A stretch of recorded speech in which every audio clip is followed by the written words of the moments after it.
¿Alguna vez te has preguntado cómo era vivir en el Perú hace más de 40 años en medio de la violencia y la crisis? Nosotros somos Luciana Eda, Daniela Castañeda, Mario Chávez. Alex López. Y conformamos ADN ADN Peruano.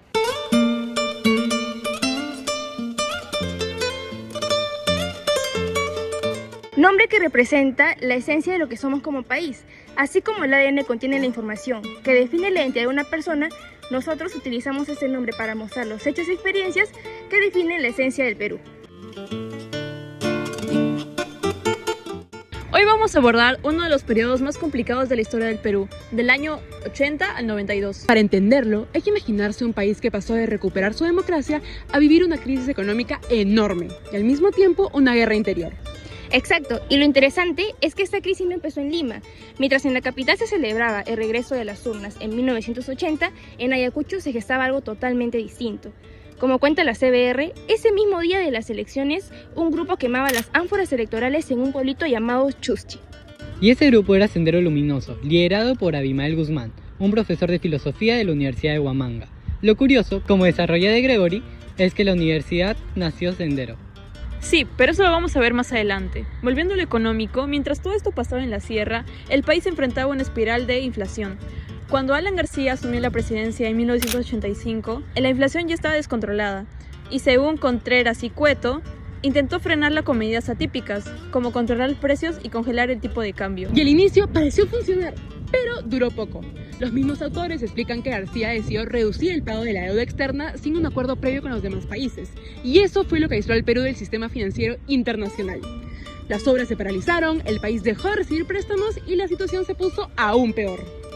Y ahí aparece la famosa hiperinflación, en medio de medidas económicas como el paquetazo. Contreras y Cueto lo describen de una forma que impacta. Con lo que en un momento te podías comprar una casa, ahora apenas te alcanza para comprar algo tan básico como pasta dental. Eso te describe cómo se desplomó el poder adquisitivo de la gente. Y mientras la economía se hundía, la violencia se expandía. De Gregory explica que para los jóvenes ayacuchanos, unirse a Sendero era como un tipo de rito de iniciación. Ellos les ofrecían una verdad científica y la promesa de un ascenso social en un país que les cerraban todas las puertas. Pero esa ilusión se rompió rápido, ¿no? Sí, con el tiempo los jóvenes empezaron a darse cuenta de la violencia y el extremismo de Sendero. Y esa lucha interna dejó miles de muertos, sobre todo en zonas rurales. Pero lo más fuerte es que desde Lima casi nadie le prestaba atención al problema al inicio. Claro, y eso lo critica mucho de Gregory. Él habla de la idea de los dos Perús. Lima veía a Ayacucho como un mundo congelado en el tiempo, primitivo, ajeno. Las víctimas, en su mayoría quechohablantes y jóvenes rurales, eran prácticamente invisibles ante la opinión pública limeña. Y esa indiferencia permitió que la violencia escalara sin mucho control. Y escaló al punto de meterse de lleno a las universidades. Según Cayuela, las universidades eran como un campo de batalla. Sendero reclutaba ahí, pero también el Estado respondía con muy fuerte represión dentro del campus. ¿Y eso afectó tanto a universidades públicas como privadas? A ambas. Cayuela cuenta cómo la policía disparó dentro de San Marcos, una desaparición de un estudiante PUC en los años 90, y poco después un grupo militar disparó a un profesor y 9 estudiantes, siendo este último llamado la masacre de la Cantuta. En medio de todo este caos, en 1990 llega Fujimori al poder y aplica el famoso Fujishock. Contreras y Cueto explican que fue una política de choque, subida brutal de precios, eliminación de subsidios y liberalización del tipo de cambio. ¿Y funcionó? En lo económico sí. Según González del Arte, logró frenar la hiperinflación y reinsertar al Perú en el sistema financiero internacional. Pero la población pagó el costo de todo esto, pues cayó el salario real, explotó la informalidad y el desempleo, y el Estado se salió de servicios muy básicos como la educación y la salud. Entonces, cuando hablamos del Perú entre 1980 y 1992, no solo hablamos de crisis económica ni solo de terrorismo. Estamos hablando de algo mucho más profundo. Y eso es justo lo que vamos a explorar el resto del video.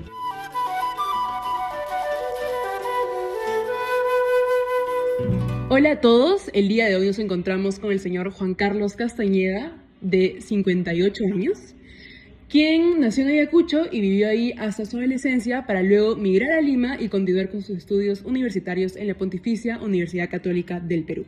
Señor Juan Carlos, ¿qué significó para usted la presencia de Sendero Luminoso o las fuerzas del Estado en Ayacucho? ¿Recuerda algún evento específico que lo haya marcado personalmente? Hola Daniela, Digamos, la presencia del terrorismo y de Sendero fue una presencia creciente, ¿no? Escuchaba que en los alrededores habían una serie de atentados, crímenes que los sentíamos lejanos, pero con el tiempo, poco a poco, tuvimos al monstruo dentro de casa y se hizo nuestro día a día, ¿no? Escuchabas un bombazo y de pronto se iba la luz, toda nuestra dinámica iba cambiando, ¿no? Empezaba toques de queda o los atentados. En marzo de 1982 nos acostamos con normalidad y empezamos a escuchar bombas y bombas. Puse a contar las bombas como quien cuenta ovejitas y en la bomba 62 o 64 me quedé dormido. Sin darte cuenta te ibas adaptando a una dinámica que había sido totalmente distinta, ¿no? Jugando básquet, fuimos a entrenar, entrenamos, terminamos como a las 6, 7 de la noche, entonces fue la luz. Entonces el entrenador nos dijo vámonos ya y nos estábamos yendo juntos. Pronto con unas linternas nos alumbraron y eran unos guardias republicanos y que nos apuntaron con las armas y nos pusieron contra la pared y nos amenazaron, ¿no? Y al punto que llegaron a rastrillar sus armas, ¿no? La gente se puso nerviosa y fue la primera vez que yo sentí miedo realmente porque algo serio podía pasar, ¿no? Cuando llegó a Lima, ¿sentía que la gente en la capital entendía lo que estaba pasando en Ayacucho? ¿O se percató de indiferencia o tal vez desconocimiento? Al inicio lo que se sentía era simplemente como un estigma, ¿ya? O sea, bastaba que tú dijeras que eras de Ayacucho para que automáticamente te digan, terrorista. Y eso te revelaba claramente que no conocían para nada el problema. Como no ocurría en Lima y ocurría en Ayacucho y en otras ciudades, pensaban que ahí era otro problema, otro mundo, y todos los que estaban ahí eran terroristas. Me causó mucha indignación, pero después lo tomé con gracia. En Lima, los primeros años, no se sabía mucho. Se pensaba que era en otro mundo y que no iba a ocurrir en Lima, hasta que en el año 86, me acuerdo, hubo un motín. Los senderistas, los terroristas que estaban en diferentes cárceles, entre ellas el Frontón, se amotinaron y tomaron la cárcel, ¿no? Y el gobierno, para mostrar una imagen de autoridad, develó los motines con muchísimos muertos. Y eso fue un impacto, ver que ya lo que antes habíamos sentido lejano, ya empezaba a ocurrir en la ciudad, ¿no? Pero en la universidad no se sentía eso. Lo único que se sintió cercano fue que un día no nos dejaron entrar temprano a la universidad porque habían habido unas pintas del MRTA en un baño de letras y habían ido temprano para limpiar y demostrar que no había nada, ¿no? Comparando su experiencia personal con lo que mostraban los medios, ¿cree que estos influyeron en cómo la población percibía a las fuerzas del Estado, ya sea como protección o como amenaza? Yo creo que los medios poco a poco se fueron interesando en el problema, ¿no? Al inicio eran noticias de segunda plana, noticias pequeñas, que en Ayacucho, en Huancavelica, mataron a tal o hubo tal atentado, ¿ya? Pero a medida que el problema se hizo más y más grande, prácticamente era que todos los días en los medios salía atentado en tal ciudad, atentado en Lima, atentado en tal y cual, y ya los medios se sintieron involucrados en el problema, ¿no? Pero eso fue un tema gradual. Al inicio yo diría que fue con distancia o indiferencia, ¿no? Durante el primer gobierno de Alan, ¿percibió algún impacto económico en la vida diaria de su familia, tanto en Ayacucho como luego en Lima? Debemos entender que el Perú ya desde tiempo atrás venía con inflación. Entonces cuando es elegido Alan García, recuerdo que la inflación como que se moderó, incluso bajó un poco. Pero después, cuando ya empieza la crisis, en el año 87, el problema se hizo incontrolable, ¿no? Mi papá cada mes que nos mandaba el dinero para mantenernos en Lima, porque tenía éramos varios hermanos, 3 hermanos, mandaba un presupuesto escrito a máquina y decía tanto para tal cosa, para la universidad, para libros, para pasajes. Y tú notabas que mes a mes, pues esos montos iban creciendo y creciendo, ¿no? Yo me acuerdo que el año 92... el Fujishock, yo tenía el equivalente de $300 en el bolsillo, porque yo, aparte de estar en la universidad, trabajaba, y esos $300, después se llamó el paquetazo, no me alcanzó ni para comprar una palta, porque el país estaba en shock. Nadie sabía a cuánto vender las cosas. Ahí tú veías que el dinero no costaba o no valía absolutamente nada de un día para otro, ¿no? Finalmente, usted migró a Lima para comenzar su vida universitaria. ¿Cómo se vivía en la PUC la situación de terrorismo e inflación que atravesaba el país? Era como una burbuja. no vivías en verdadera magnitud lo que pasaba en el país. Sí lo notabas con algunas cosas, como son las variaciones de precio. Yo me acuerdo clarito que cuando mi primera boleta dentro de la universidad eran 262 soles y después las siguientes pues eran 400, 500, 1000 y después se cambiaron a intis y después hablábamos de millones, ¿no? Entonces, pero digamos del terrorismo no se sentía.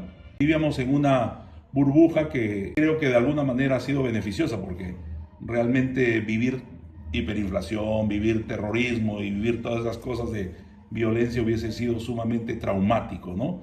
Cuando la inflación golpeaba el día a día en el Perú, muchas familias aprendieron a pagar el precio del hambre con paciencia y creatividad. Cocinar se volvió la capacidad de buscar la manera de estirar cada sol, ajustar el menú, renunciar a experiencias y caprichos para asegurar un plato de comida. En esta ocasión, damos protagonismo a un plato como la papa sancochada con huevo y una salsa de cebolla bien picada. La preparación es modesta. Poner a sancochar la papa y el huevo, picar cebolla y culantro para la salsa, luego echarle limón, sal y pimienta para darle sabor. Pero encierra un mensaje claro: la capacidad de adaptarse a la escasez sin perder la dignidad ni el sabor. Con pocos ingredientes se lograban comidas completas que alimentaban el cuerpo y la memoria, gracias a decisiones difíciles, recortar gastos y priorizar tener un plato en la mesa que alcance para toda la familia. El testimonio del señor Juan Carlos nos permitió observar una Lima indiferente hasta que fue afectada y una sierra que vivía el terror como parte de su rutina. Y eso es precisamente lo que él escribió. En Ayacucho contaba bombas terroristas hasta quedarse dormido.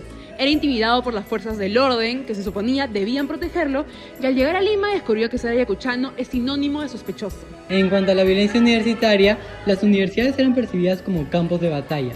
Aunque el señor Juan Carlos haya tenido como evento más cercano las pintas de unos baños de letras, en realidad hubieron eventos más violentos, como la desaparición de estudiantes de esta casa de estudios.